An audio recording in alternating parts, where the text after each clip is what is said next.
आप सभी को मेरा प्यार भरा अस्सलाम वालेकुम, नमस्कार, आदाब।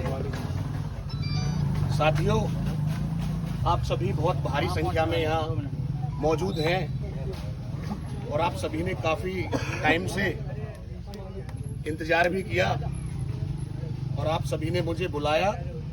मैं आप सभी का बहुत बहुत शुक्रगुजार हूँ।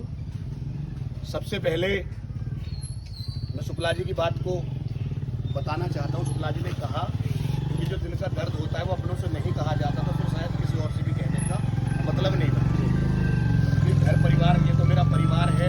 मैं हल्द्वानी से हूँ, आप सब मुझे जानते हैं, और जो भी शिकायत होती है वो अपनों से ही की जाती है। शुक्ला जी की बात बहुत अच्छी लगी, क्योंकि जब तक हम बोलेंगे नहीं तब तक हम अपनी बात को दूसरे वाले के सामने रख कैसे सकते हैं। ठीक है, इस सभा में सभी उपस्थित हैं और बड़े भाई भी हैं। भूरिया इमरान चौधरी हैं, उपाध्यक्ष हैं मेरे यूथ ब्रिगेड से, और इमरान जलपुरा से हैं, खालिद भाई हैं और बिलाल भाई हैं। सभी लोग यहाँ उपस्थित हैं।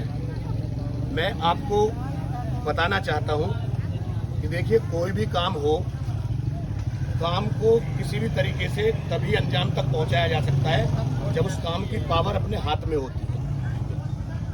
समाजवादी सरकार थी, 5 साल सरकार रही, 2012 से 17 तक का कार्यकाल रहा।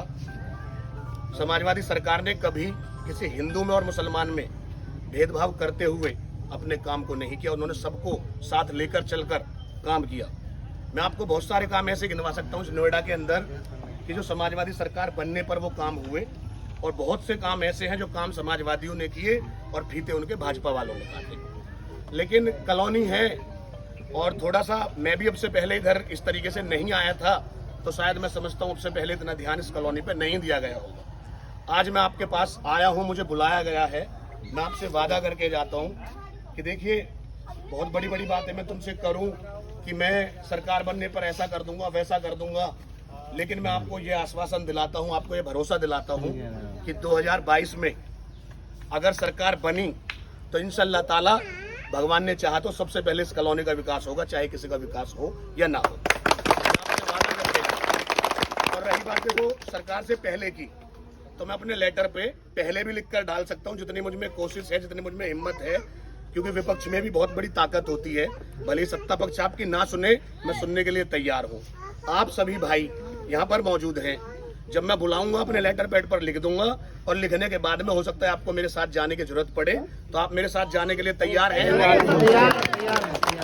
लेकिन मैं कोशिश विपक्ष में रहते हुए कर सकता हूँ, और सत्ता पक्ष आने पर 100% करा के रहूंगा। ये आपसे वादा कर रहा हूँ, चाहे किसी भी तरीके से कराऊं। मैं अपने विधायक के कोटे से कराऊं, चाहे मैं अपने सरकार के कोटे से कराऊं। मैं इस कॉलोनी का जो भी रास्ते वास्ते की जो समस्या है, मैं उसका समाधान करूंगा। साथियों, आप सभी जानते हैं कि जब कोई भी समस्या होती है तो समाधान उस समस्या का होता है।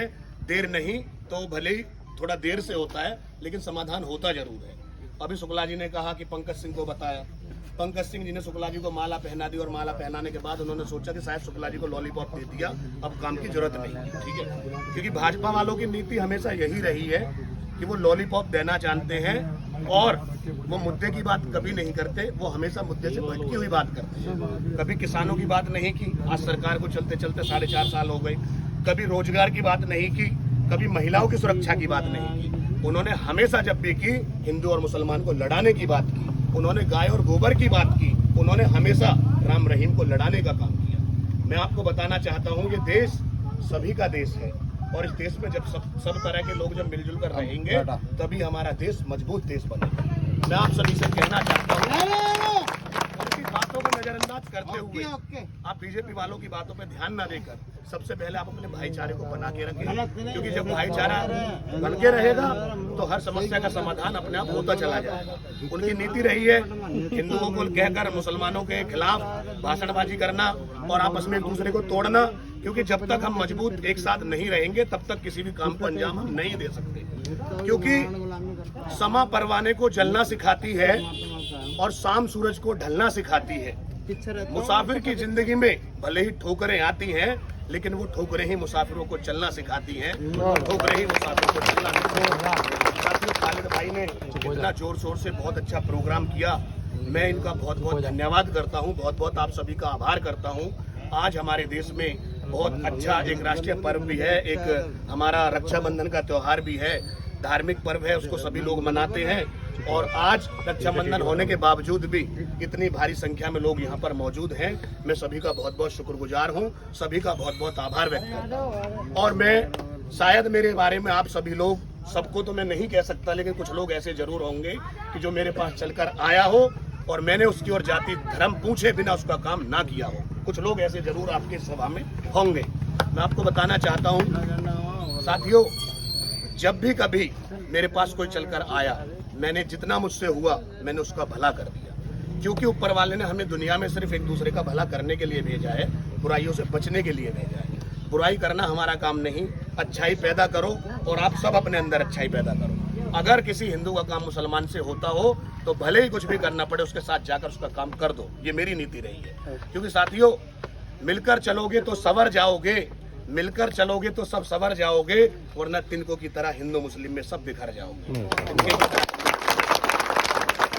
आप सभी को मैं फिर से अपनी वाणी को विराम दूंगा एक शायरी के बाद।